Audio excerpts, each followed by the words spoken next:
Hi everybody, this is Matt Geary for Geek Pride, and this is my belated review for Rome 2 Total War.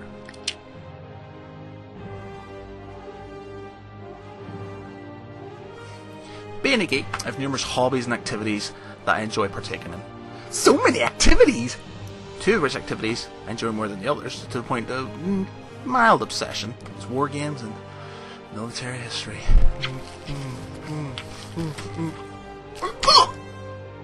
It's therefore understandable that I've been a Total War fanboy since its first incarnation in Shogun Total War in 2000, and I've loyally bought and played every subsequent title. Here was a set of games that took military history and strategy gaming, mixed them together with a pinch of creative license, and came up with some of the best war games around. Pleasure overload! Pleasure overload! Pleasure overload! Fast forward 13 years, 8 games, 3 spin-offs, and quite a few ex-girlfriends. Nothing to do with gaming.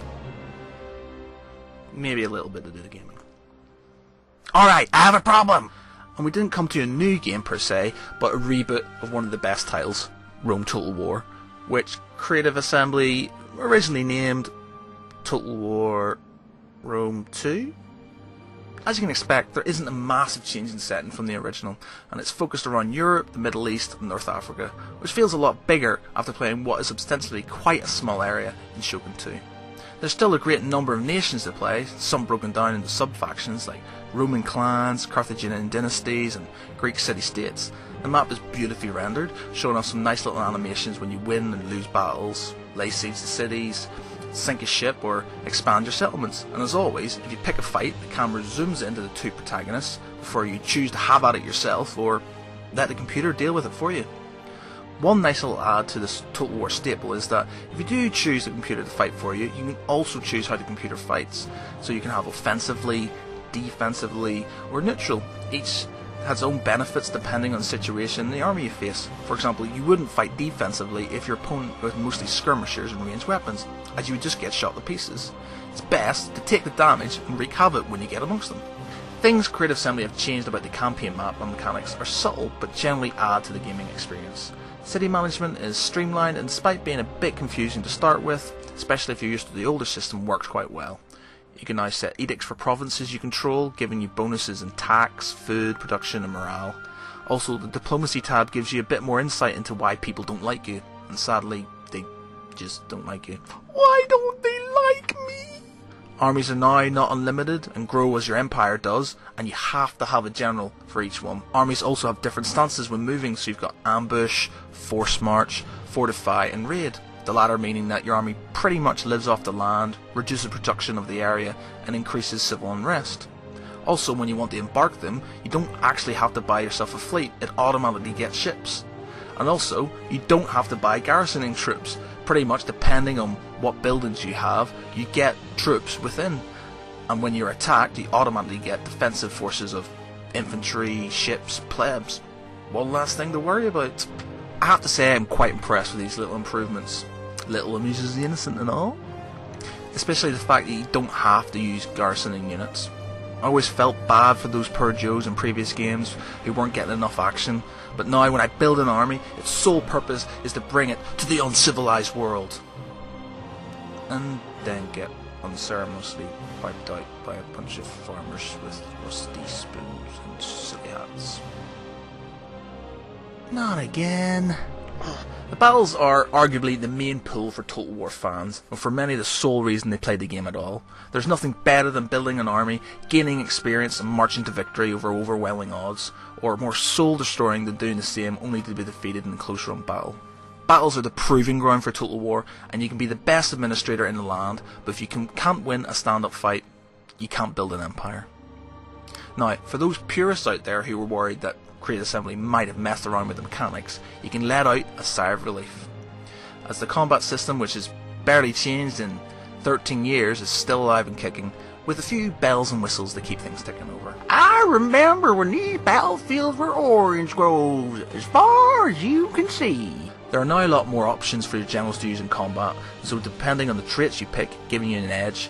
Capturing cities is not about running to the town square anymore and standing there like a Norman, or should I say Roman, as there are numerous points for you to conquer. They have also merged naval and land combat, giving you a chance to engage in coastal assaults, which adds an extremely interesting dynamic to proceedings. Line of sight has also been improved to true line of sight, so you can really use terrain to your advantage. Finally, and my favourite, is the fact that the unit cap has been moved from 20 to 40 with reinforcements, a la medieval Total War. When I found this out, I was very happy. I'm so happy. As with the rest of the game, graphics have been improved, and if you zoom in, you are met with different faces, gestures, speeches, and comical insults. A nice touch that is made all the more satisfying by the introduction of the cinematic mode, which allows you to zoom in as if you were in march with your troops, and move the camera around as if you were filming an epic movie. Now be careful with this, as in this new mode, if you forget to come out of it and you don't give your units orders, they will just stand there and take volleys of spears to the face. In the face! All this being said though, I still feel slightly underwhelmed. Don't get me wrong, I enjoy the battles and the coastal assaults in particular, but as I said, things haven't really changed that much mechanics wise from previous titles, and for me that's really annoying.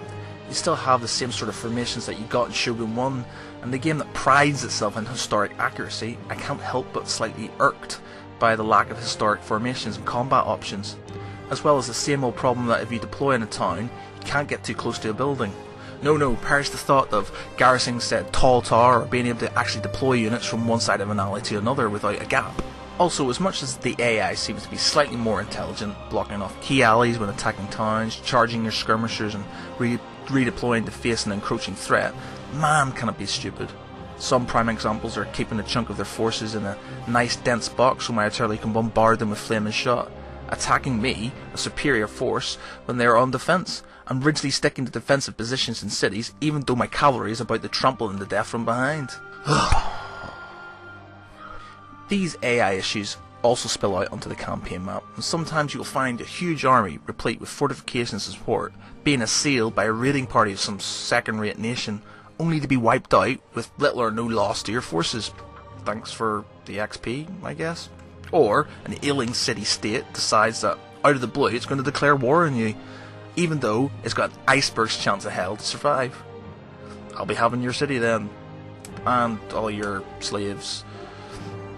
For those of you who decided to venture into the unremitting and dog-eat-dog world of multiplayer, Creative Assembly have laid on a fair few options for you to blood yourself on. You've got a multiplayer campaign map, you've got quick battles, historic battles, and of course you get head-to-heads, and all are ranked and unranked. Again, as above, this isn't a huge change from previous titles, but they have tried to mix things up a bit with the effect of the ability to fight a battle anywhere on the campaign map, be it inland, coastal and sea. Suffice to say, I was slightly impressed by this addition, and if you couple this with the tweaks you get in the battles, you have a pretty good multiplayer experience, and one that won't result in battles occurring on the same maps over and over and over again. Sadly, with the good there's always bad, and as much as you get rid of strategically and tactically challenged AI, you will still find spam armies and people who are more interested in winning at all costs than playing a nice balanced game. But hey, war's hell, and I can't blame the game for people being douchebags. What a douchebag! I'm very much a man of, if it's not broken, don't fix it. But I've always longed for more in a Total War game. Things are always promised and never quite delivered, and as much as graphics get better and innovation does come in dribs and drabs, it doesn't seem to be enough for me, and I think it's the same for other people. Don't get me wrong, it's still a good game, enjoyable, and it's got huge replayability, especially when they add DLC, but it's losing its luster, and granted, die-hard Total War fans like me will still probably go out and buy a new game when it comes out, but to increase their fan base and not alienate the existing one, they need to make changes and not just stand aside by the pool and dip their toe in the water. I can't go in. Oh, it's cool. No, I can't. Oh no, it's cool. I can't go in. No. All in all, good game. Nice bells and whistles, but still more of the same with questionable AI. That's a belated 3.5 out of 5.